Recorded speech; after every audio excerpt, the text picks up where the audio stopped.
বিসমিল্লাহির রহমানির রহিম। আসসালামু আলাইকুম ওয়া রাহমাতুল্লাহি ওয়া বারাকাতুহু। সবাইকে পবিত্র মাহে রমজানের শুভেচ্ছা জানাচ্ছি ইনশাআল্লাহ। আশা করছি তোমরা সবাই ভালো আছো এবং সুস্থ আছো। তোমরা যারা বর্তমানে নবম দশম শ্রেণীতে পড়তেছো অথবা সামনে তোমরা যারা এসএসসি এবং দাখিল পরীক্ষা দিবা, তাদের জন্য আজকের এই ক্লাসটা খুবই গুরুত্বপূর্ণ। কেননা আজকে আমি সাধারণ গণিতের যে সৃজনশীল অঙ্কটার সমাধান করে দেব দাখিল পরীক্ষা 2020 সালে পরিমিতি অর্থাৎ 16 অধ্যায় থেকে যে সৃজনশীল অঙ্কটি আসছিল, সেই সৃজনশীল অঙ্কটারে আজকে আমি খুব সহজ নিয়মে ইনশাআল্লাহ সহজ পদ্ধতিতে সমাধান করে দিচ্ছি। এরপরেও যদি তোমাদের কারো কোনো বুঝতে প্রবলেম হয়ে থাকে, সমস্যা হয়ে থাকে, তোমরা অবশ্যই তো আমাকে কমেন্ট বক্সে কমেন্ট করে জানাবে। আচ্ছা, তোমরা লক্ষ্য করো এখানে যে সৃজনশীল অঙ্কটি কী আসছিল। উদ্দীপকে দেওয়া আছে এম এন ও একটি কি সমকোণী ত্রিভুজ এবং এনপিকে এই সমকোণী ত্রিভুজটাকে অর্ধেক করা হয়েছে এনপি দ্বারা। চিত্রে ত্রিভুজ এম এন ও একটি সমকোণী ত্রিভুজ যার এম ও ইকুয়াল কত সেন্টিমিটার 10 সেন্টিমিটার এবং এম এন ইকুয়াল কত সেন্টিমিটার 6 সেন্টিমিটার। ক নম্বর কী দেওয়া আছে, একটি বৃত্তচাপ কেন্দ্রে 30 ডিগ্রি কোণ উৎপন্ন করে বৃত্তের ব্যাস 16 সেন্টিমিটার হলে চাপের দৈর্ঘ্য কত। খ নম্বরে কী দেওয়া আছে, এম ও এবং এম এন কে একটি আয়তক্ষেত্রের দুটি বাহু ধরে প্রতিটি 2 সেন্টিমিটার বর্গাকার পাথর দিয়ে আয়তক্ষেত্রটি বাঁধাতে মোট কতটি পাথর লাগবে। গ নম্বরে কী দেওয়া আছে, উদ্দীপক অনুসারে এনপি এর দৈর্ঘ্য নির্ণয় করো। তোমরা জানো যে একটা সৃজনশীল অঙ্কের সমাধান করতে হলে কী করতে হয়, উদ্দীপকটা ভালোভাবে ক্যালকুলেশন করতে হয়, বুঝতে হয়, গাণিতিকভাবে বিশ্লেষণ করে সৃজনশীল অঙ্কটা সমাধান করতে হবে। তোমরা জানো একটা সৃজনশীল অঙ্কের 3টি অপশন থাকে, ক, খ এবং গ। এখানে ক নম্বর অঙ্কটা সরাসরি সমাধান করতে হবে, কিন্তু খ এবং গ সমাধানের ক্ষেত্রে উদ্দীপকটা ক্যালকুলেশন করে এই দুটো অঙ্কের সমাধান করতে হবে। প্রথম ক নম্বরের সমাধানের ক্ষেত্রে তোমরা লক্ষ্য করো এখানে কি দেওয়া আছে, যে একটি বৃত্তচাপ কেন্দ্রে 30 ডিগ্রি কোণ। তার মানে তোমরা জানো থিটা দ্বারা কি বোঝায়, কোণ বোঝায়। কত ডিগ্রি? 30 ডিগ্রি। আবার বৃত্তের ব্যাসকে কি দ্বারা প্রকাশ করা হয়? 2r দ্বারা। বৃত্তের ব্যাস কত? 16 সেন্টিমিটার। এখন কি লিখতে পারি তোমরা লক্ষ্য করো, যে ক নম্বরে দেওয়া আছে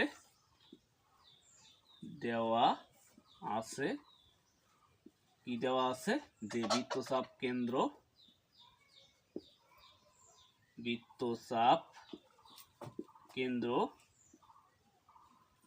থিটা ইকুয়াল কত ডিগ্রি? 30 ডিগ্রি। এবং বৃত্তের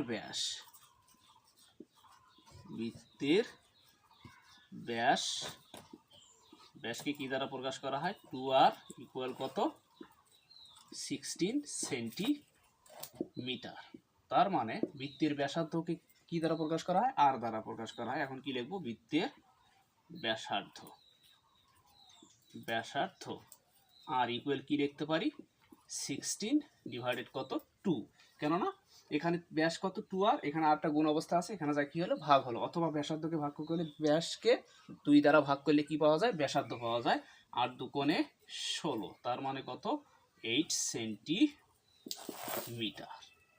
এখন তোমরা লক্ষ্য করো এখানে কি বলছে, চাপের দৈর্ঘ্য কত। তোমরা বৃত্তাংশের চাপের দৈর্ঘ্যের সূত্র কি? এস ইকুয়াল পাই আর থিটা ডিভাইডেড কত? 180 ডিগ্রি। তার মানে চাপের দৈর্ঘ্যের সূত্র কি? এস ইকুয়াল পাই আর থিটা ডিভাইডেড কত? 180 ডিগ্রি। এখন কি লিখবো? সুতরাং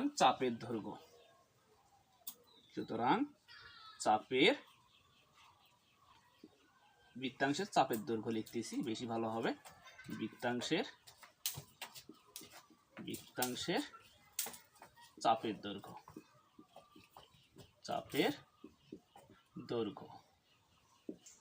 এস ইকুয়াল কি লিখতে পারি, অথবা শুধু দৈর্ঘ্য। তোমরা লক্ষ্য করো চাপের দৈর্ঘ্যের সূত্র হচ্ছে পাই আর থিটা ডিভাইডেড কত? 180 ডিগ্রি ইকুয়াল। তোমরা লক্ষ্য করো, তোমরা অবশ্যই পায়ের মান মুখস্থ করতে হবে তোমাদের। পায়ের মান কত? 3.1416। তার মানে কি লিখবো? 3.1416 ইন্টু আর এর মান কত পাইছি এখানে? 8 ইন্টু থিটার মান কত পাইছি এখানে? 30 ডিগ্রি। কি বসাবো? 30 ডিগ্রি ডিভাইডেড কত? 180 ডিগ্রি। নিশ্চয়ই ইনশাল্লাহ তোমরা এই পর্যন্ত বুঝছো। এগুলো আমি মিটিয়ে দিচ্ছি, তোমরা লক্ষ্য করো এখানে কি করতে পারি। অর্থাৎ 30 দ্বারা 180কে যদি ভাগ করি, কত হয়? 0 0 কাটা 3 6 18, তার মানে কত হয় 30 দ্বারা যদি 180-কে ভাগ করি কত হবে 6 হবে, অর্থাৎ 6 30 180। এখন তোমরা লক্ষ্য করো এখানে কি করতে পারি 3.1 আর 1 আর ইন্টু কত 8 কি করব গুণ করব, গুণ 3.1416 ইন্টু 8 গুণ করলে কত হয় 25.13 25.1328 25.1328 ডিভাইডেড কত 6 ইকুয়াল, তোমরা লক্ষ্য করো এখানে ভাগ কত 6 কত হয় 4.188 তার মানে এত কি এত সেন্টিমিটার, এটাকে আমরা কি লিখতে পারি এত সেন্টিমিটার। অ্যান্সারটা কি লিখতে পারি তোমরা লক্ষ্য করো এখানে যে 4.18 এর তোমরা জানো 5 সংখ্যা পার হয়ে গেলে কি করতে হয় তার পূর্বের সংখ্যার সাথে 1 যোগ করে নিতে হয়, তার মানে কত করলাম 9 করলাম, এত সেন্টিমিটার প্রায়, এটাই হচ্ছে কি ক নং এর অ্যান্সার। নিশ্চয়ই ইনশাল্লাহ তোমরা এই ক নম্বর অঙ্কটা বুঝছো। এখন তোমরা লক্ষ্য করে কি করব খ নং অঙ্কের সমাধান করব।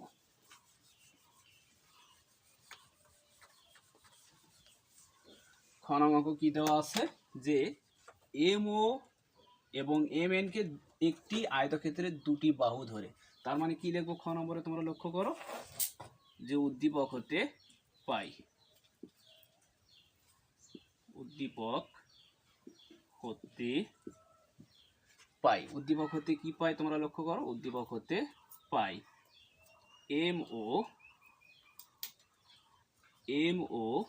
MO ইকুয়াল কত সেন্টিমিটার 10 সেন্টিমিটার 10 সেমি। আবার তোমরা লক্ষ্য করো MN ইকুয়াল কত সেন্টিমিটার 6 সেন্টিমিটার। এখন কি বলছে যে আয়তক্ষেত্রে এগুলোকে কি করব MO এর মানকে কি করব আয়তক্ষেত্রের দৈর্ঘ্য ধরবো এবং MN কে কি করব আয়তক্ষেত্রের প্রস্থ ধরবো। এখন তোমরা লক্ষ্য করো এখানে কি লিখবো আয়তক্ষেত্রের দৈর্ঘ্য, আয়তক্ষেত্রের দৈর্ঘ্য কত 10 সেন্টিমিটার, আয়তক্ষেত্রের প্রস্থ কত 6 সেন্টিমিটার। এখন কি লিখবো যে আয়তক্ষেত্রের ক্ষেত্রফলের সূত্র কি দৈর্ঘ্য গুণন প্রস্থ, তোমরা জানো কি দৈর্ঘ্য গুণন প্রস্থ। দৈর্ঘ্য এখানে কত আছে 10 ইন্টু কত 6, তার মানে 6 10 60 বর্গ সেমি, এটা হচ্ছে কি আয়তক্ষেত্রের ক্ষেত্রফল। এখন তোমরা লক্ষ্য করো এখানে কি বলছে যে প্রতিটি 2 সেন্টিমিটার বর্গাকার পাথর দিয়ে, অর্থাৎ বর্গাকার পাথরের এক বাহুর দৈর্ঘ্য কত মিটার 2 সেন্টিমিটার। এখন কি লিখবো বর্গাকার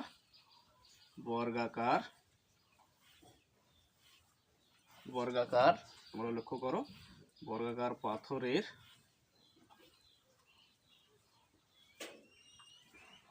পাথরের দৈর্ঘ্য কত 2 সেন্টিমিটার, বর্গাকার পাথরের ক্ষেত্রফল কি হবে তোমরা লক্ষ্য করো বাহু গুণন বাহু, অর্থাৎ 2 ইন্টু কত 2, অর্থাৎ 2 দুগুণে কত হয় 4 বর্গ সেমি, কি করলাম বর্গাকার পাথরের দৈর্ঘ্য কত মিটার দেওয়া আছে এখানে 2 সেন্টিমিটার দেওয়া আছে এবং বর্গাকার পাথরের ক্ষেত্রফলের সূত্র কি বাহু গুণন বাহু অথবা বাহুর অপর স্কয়ার, অর্থাৎ 2 গুণন 2 2 দুগুণে 4 বর্গ সেন্টিমিটার। এখন তোমরা লক্ষ্য করো এখানে কি বলছে যে আয়তক্ষেত্রটি বাঁধাতে মোট কতটি পাথর লাগবে। এখন কি লিখবো সুতরাং মোট পাথর লাগবে কি লিখবো আয়তক্ষেত্রটি বাঁধাতে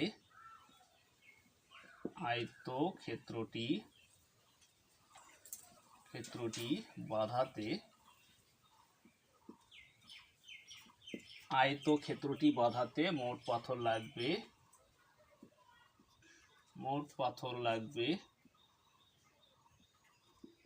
লাগবে ইকুয়াল কি তোমরা লক্ষ্য করো এখানে যে আয়তাকার ক্ষেত্রের ক্ষেত্রফল কত পাইছি, এখানে 60 পাইছি। 60 ডিভাইডেড কত, বর্গাকার পাথরের ক্ষেত্রফল কত পাইছি, এখানে 4, অর্থাৎ 4 4 15 কত হয়, 60 হয়। অর্থাৎ কয়টা পাথর লাগবে, 15টি পাথর লাগবে। এটাই হচ্ছে কি খ নং অঙ্কের অ্যান্সার, কত, 15টি। খুবই সোজা, কিন্তু আসলে অঙ্কগুলো যদি তোমরা বেশি বেশি করে প্র্যাকটিস করো তাহলে কিন্তু তোমাদের পরীক্ষার হলে সৃজনশীল অঙ্কের সমাধান করতে ইনশাল্লাহ তোমাদের কোনো প্রবলেমই থাকবে না। তাই তোমরা যে অনুসরণই করো না কেন, সেই অনুসরণী প্রতিটা অঙ্ক উদাহরণ এবং কাজের অঙ্কগুলো সহকারে তোমরা প্রতিটা অঙ্কই মনোযোগ সহকারে করবা, তাহলে পরীক্ষার হলে তোমাদের কি হবে না, সৃজনশীল অঙ্কগুলোর সমাধান করতে কোনো সমস্যা হবে না। এখন তোমরা লক্ষ্য করো কি করব, গ নং অঙ্কের সমাধান করব।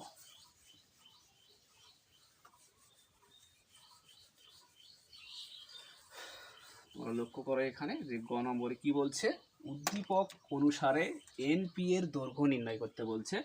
গ নম্বরে কি লিখবো, যে উদ্দীপক হতে পাই এম এর মান কত, 10 সেন্টিমিটার, এম এন এর মান কত, 6 সেন্টিমিটার। এখন তোমরা লক্ষ্য করো যেহেতু এম এন ও একটি কি সমকোণী ত্রিভুজ, তার মানে কি লিখতে পারি যে এম এন ও সমকোণী ত্রিভুজ হতে পাই, সমকোণী ত্রিভুজ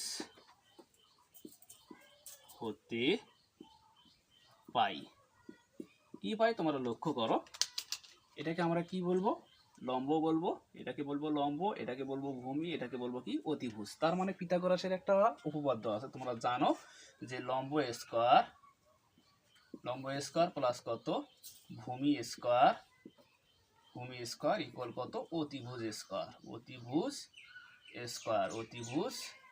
স্কয়ার। তার মানে পিথাগোরাসের উপপাদ্যটা কি, লম্ব স্কয়ার প্লাস কত, ভূমি স্কয়ার ইকুয়াল কত, অতিভুজ স্কয়ার। তোমরা অনেকে প্রশ্ন করতে পারো যে আপনি কেন এই পিথাগোরাসের উপপাদ্যটা প্রয়োগ করবেন। আমাদের যেহেতু কি বলছে, এন পি এর মান বের করতে বলছে, এখানে কিন্তু এন ওর মান দেওয়া নেই।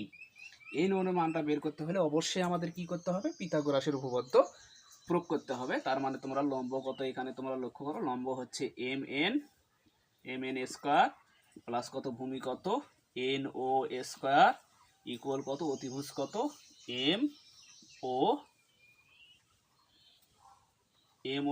স্কয়ার।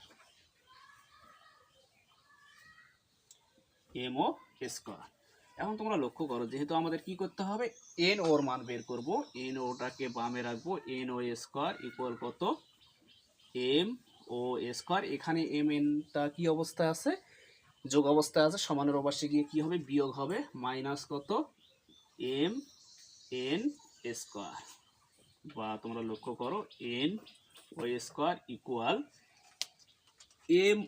এম ওর একটা নির্দিষ্ট মান কি দেওয়া আছে, এখানে 10 দেওয়া আছে, কি বসাবো, 10 বসাবো।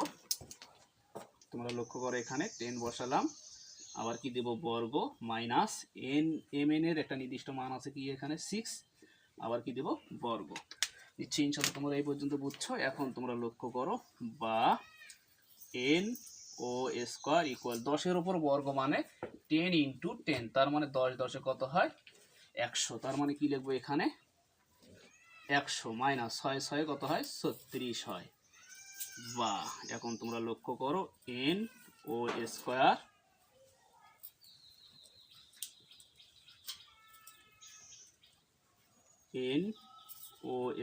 ইকুয়াল কত, তোমরা লক্ষ্য করো 100টার থেকে 36টা বিয়োগ করলে থাকে কত, 64, 64। নিশ্চয়ই ইনশাআল্লাহ তোমরা এই পর্যন্ত বুঝছো।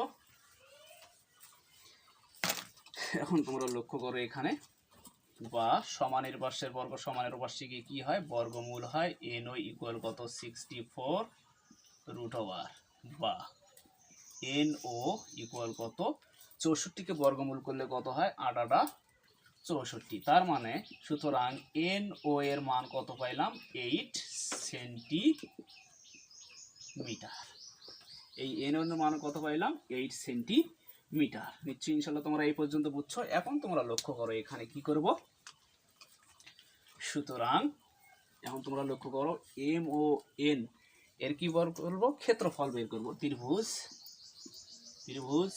এম এন ও এর ক্ষেত্রফল,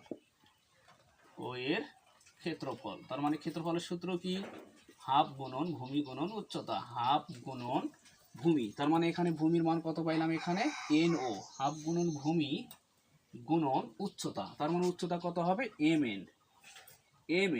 mn এর মান কত তোমরা লক্ষ্য করো, এখানে mn এর মান কত, এখানে 6। তোমরা একটা জিনিস লক্ষ্য করো, ত্রিভুজ mn এর ক্ষেত্রফল হাফ গুণন ভূমি, ভূমি বলতে কত এখানে no, উচ্চতা কত mn, কি বসাবো mn। এখন তোমরা লক্ষ্য করো এখানে হাফ ইন্টু no এর একটা নির্দিষ্ট মান কত বের করছি এখানে 8 ইন্টু তোমরা লক্ষ্য করো mn এর একটা নির্দিষ্ট মান বের করছি কত এখানে 6 ইকুয়াল। এখন তোমরা লক্ষ্য করো এখানে কি করা যাবে, 2 দ্বারা ভাগ করব, 4 দুগুণে কত হয় 8 হয়, 4 6 24, এটা কি করব গুণ করব, 4 6 24 24। ক্ষেত্রফল কি লিখবো বর্গ সেন্টিমিটার। তার মানে ত্রিভুজ mno এর ক্ষেত্রফল কত পাইলাম 24 বর্গ সেন্টিমিটার।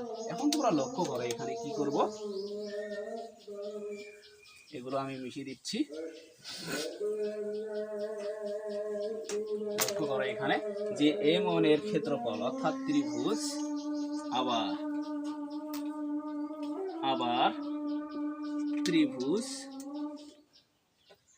ত্রিভুজ mno এর ক্ষেত্রফল কি হবে তোমরা লক্ষ্য করো এখানে, ক্ষেত্রফল যেহেতু আমাদের কি বলছে এখানে এনপি এর দৈর্ঘ্য নির্ণয় করতে বলছে, হাফ গুণন ভূমি গুণন উচ্চতা, অর্থাৎ তোমরা লক্ষ্য করো এখানে mno এর ক্ষেত্রফল অর্থাৎ এই সূত্র অনুসারে সমকোণী ত্রিভুজ অনুসারে হাফ গুণন ভূমি গুণন উচ্চতা, অর্থাৎ এনপিটা কি হচ্ছে ভূমি। অর্থাৎ তোমরা লক্ষ্য করো এখানে mo এর অর্ধেক কত, m এর অর্ধেক কত mo এর অর্ধেক কত np, mo এর অর্ধেক কত np, অর্থাৎ তার মানে কত হলো হাফ গুণন, তার মানে এটাকে ধরলাম ভূমি গুণন উচ্চতা। এখন তোমরা লক্ষ্য করো এখানে হাফ mno এর ক্ষেত্রফলের মান কত বের করছি, m1 এর ক্ষেত্রফলের মান কত বের করছি এখানে 24, কি বসাবো বা 24 ইকুয়াল হাফ গুণন mo এর মান কত বের করছি, mo এর মান কত মিটার 10 সেন্টিমিটার, 10 ইন্টু কত np এর মান নেই np বা এখন তোমরা লক্ষ্য করো 24 ইকুয়াল 2 দিয়ে কাটবো, 5 দুগুণে 10 ইকুয়াল অর্থাৎ 5 np। কি লিখতে পারি বা কি লিখতে পারি লক্ষ্য করো তোমরা এখানে 24 ইকুয়াল যদি 5 np হয়, 5 np ইকুয়াল কি 24 লিখতে পারি না, 24 লিখতে পারি না, অবশ্যই পারি। এখন তোমরা লক্ষ্য করো এখানে 5টা কি অবস্থায় আছে, ইনটু অবস্থায় আছে, সমানের বসে গিয়ে কি হবে ভাগ হবে, np ইকুয়াল কি লিখতে পারি 24 ডিভাইডেড কত 5 বা np ইকুয়াল কি লিখতে পারি তোমরা লক্ষ্য করো 24 কে 5 দ্বারা ভাগ করলে কত হয়, 24 ভাগ কত 5 কত হয় 4.8, অর্থাৎ 4.8। এটাই হচ্ছে কি এনপির মান কত বের করলাম 4.8। এটাই হচ্ছে কি গণনের অ্যান্সারটা কি লিখবো তোমরা লক্ষ্য করো এখানে অ্যান্সারটা কি লিখবো যে 4.8 সেন্টিমিটার, 4.8 সেন্টিমিটার প্রায়। নিশ্চয়ই ইনশাল্লাহ তোমরা এই সৃজনশীল অঙ্কটা বুঝছো। তারপরেও পৃথিবীতে কিন্তু সবার মেধা শক্তি এক না, সবাই যে সমানভাবে অঙ্ক বুঝে তাও না। তোমরা যারা অঙ্ক বোঝো না, যারা পারো না, তাদের জন্যই কিন্তু আমার এই ভিডিওগুলো করা।